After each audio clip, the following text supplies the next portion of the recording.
பெருங்கருணை தரத்தினாலும்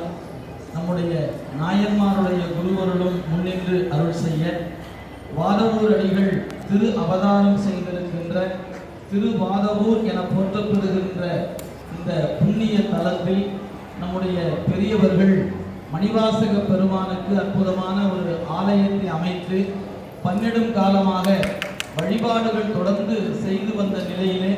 இன்றைய நாளில் நாம் எல்லோரும் இந்த வளாகத்தில் இருக்கக்கூடிய வண்ணமாக ஒரு அற்புதமான திருப்பணியை செய்து இவ்விடத்தில் நம்முடைய சான்றோர் பெருமக்கள் அனைவரும் மேடையிலே எழுந்திருக்கக்கூடிய வண்ணமாக திருவருள் புரிந்திருக்கின்ற சிவகாம சுந்தரி அம்மையுடனாக ஞான பெருங்கோத்தருடைய திருவடிகளை மனம் மொழி மெய்களாலே வணங்கி திருவருள் கருணையை போற்றி மகிழ்ந்து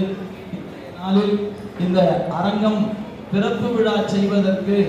எண்ணிய பொழுது ஏனென்றால் இந்த நிகழ்வு ஏன் இவ்வாறு அமைந்தது என்பதை பற்றி ஒரு சிறிய செய்தியை சொல்லிவிட்டு என்னுடைய வரவேற்புரையை அடியே நிறைவு செய்கின்றேன். அன்பர்களே,